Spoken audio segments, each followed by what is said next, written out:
ये देखें। क्यों? क्योंकि ये वाकई आखिरी उम्मीद है हमारी और इस कौम की, क्योंकि आवाम की सिर्फ नज़रें टिकी हुई हैं खान साहब का।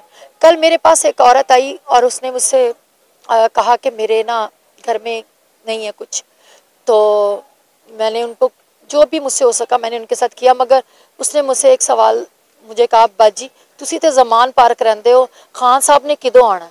उसको पता ही नहीं है कि क्या हो रहा है, मगर सिर्फ उसकी उम्मीद है खान साहब। तो मैं अपने खान साहब से कहना चाहती हूँ कि इस अवाम की उम्मीद आप हैं, प्लीज़ खुदारा। और मैं अल्लाह से भी दुआ करती हूँ कि इस अवाम की दुआएं ज़रूर कबूल होंगी इंशाल्लाह, और खान साहब वज़ीर आज़म बनेंगे, और इंशाल्लाह हम खान साहब के साथ शाना बिशाना खड़े हैं। अच्छा आपा, एक चीज़ ये भी मैं आपको बता दूं कि हम तो आपके भाई हैं, और यकीन माने कि इस वक्त मेरे चैनल के ऊपर लाइव थी और लाइव कर रहा था, और जब नाम पुकारा गया आपका नूरीन मुस्तफ़ा, तो मेरे साथ कुछ लड़के खड़े हुए थे। मैं कि वो देखो ये दबंग लेडी आ गई है, तो मुझे कहते हैं कि वो कौन है। मैं कि जब आएंगी तो आप देख लेंगे, छा जाएंगी। लेकिन चलें, आप उस वक्त जज्बात में थी, आप वैसे ही बड़ी जज्बाती हैं, और वैसे भी जब आपका नाम पुकारा जाता है तो मैं समझता हूं कि आपके पास वो अल्फाज नहीं होते, क्योंकि मैं खुद एक पॉलिटिकल वर्कर हूं, एक पार्टी से तल्लुक़ रखता हूं, और पार्टी भी बता दूं तरीके इंसाफ ही है, मैं खुद उसका अहदेदार भी हूं अल्हम्दुलिल्लाह। हक और सच के साथ खड़े। लेकिन मुझे एक चीज़ की बहुत ज़्यादा खुशी हुई, जो बंदा वर्कर की इज्जत करता है ना, उससे बड़ा लीडर कोई नहीं होता। नूरीन मुस्तफ़ा ने अपनी बात नहीं की, अपने साथ साथ वो तमाम खवातीन जो इनके साथ यहाँ पे कैंप में मौजूद होती हैं, इनके साथ वर्क कर रही होती हैं, उन्होंने कहा कि खान साहब आप मुझे भी मिलें, इन सब को मिलें, ये आपकी वर्कर, इन्होंने सबकी आवाज़ बुलंद की। तो इस पर हम आपको सलाम पेश करते हैं। और आपने क्यों उनकी आवाज़ उठाई? अपनी आवाज़ तो बहुत कम उठाई, लेकिन बाकी जो वर्कर थी उनकी आवाज़ आपने क्यों बुलंद की? देखें, बात यह है कि कमर शोज़ब, नौशीन आपा, सादिया आपा, रुबीना आपा, सामिया, ये हमारी ताकत है। हमेशा इन्होंने हमारी रहनुमाई की है, और आज जो भी हम कुछ हैं हमारी वुमेन विंग है, क्योंकि आज मुझे जो अहदा मिला है और हम लोग उनके पीछे जितना भी कर सकते हैं हमने किया है।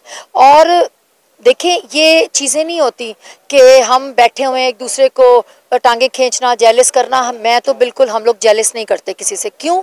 क्योंकि अगर मेरी कोई बहन आगे जाएगी तो समझें कि मैं आगे गई हूँ, क्योंकि हम औरतों ने सबकी आवाज़ उठानी। आज मेरी नीयत साफ़ है, इसीलिए मैं चाहती हूँ कि हमारी वो औरतें जो मुझसे पहले काम कर रही हैं वो ज़रूर खान साहब उनको कहीं ना कहीं ओहदों पर फाइज करें, और इंशाल्लाह ताला हुकूमत तो आ ही जानी है। तो इंशाल्लाह जो भी हमारी बहनें हैं इस काबिल हैं कि वो MPA बने, उनको MPA की सीट खान साहब ज़रूर दें, क्योंकि आज मैंने इन सब की आवाज़ उठाई है, कल को कोई मेरी आवाज़ उठाएगा। और मैं चाहती हूँ कि हमारी औरतें जिस तरह खान साहब के साथ शाना बिशाना खड़ी रही हैं, इंशाल्लाह ताला मुझे पूरी उम्मीद है कि ये वो मुकाम भी पाएंगी जब खान साहब क़यादत में आएंगे, और इंशाल्लाह ताला खान साहब इनके बारे में ज़रूर अच्छे फ़ैसले करेंगे, और एक मुकाम होगा इन औरतों का, क्योंकि इन लोगों ने बहुत स्ट्रगल की है। तमाम मेरी बहनों ने शेलिंग वाले दिन 25 मई, 8 मार्च, 14 मार्च और 15 मार्च कभी पीछे नहीं हटी, दिन रात इधर दिए हैं खान साहब के साथ। लॉन्ग मार्च हो और शेलिंग हो, जमान पार्क में दिन रात हम लोग इधर रहे हैं, और इंशाल्लाह ताला मुझे आगे भी उम्मीद है ये हमारी बहनें मिलकर काम करेंगी, और ये आवाज़ उठा रही हैं हक और सच की, और हक और सच की जीत हमेशा होगी इंशाल्लाह। अच्छा आप ये बताइएगा, आप माशाल्लाह आप पहले बहुत ज़्यादा वायरल थी, आप खान साहब के साथ आपकी बातचीत भी हो चुकी है, और इंशाल्लाह बहुत जल्द आपकी मुलाकात भी हो जाएगी। मुझे उम्मीद है 100% कि आपकी मुलाकात बहुत जल्द होगी। तो जब आपकी खान साहब से मुलाकात होगी तो वहाँ पे तो कोई सवाल करेंगे ना? जी बिल्कुल, मैं सवाल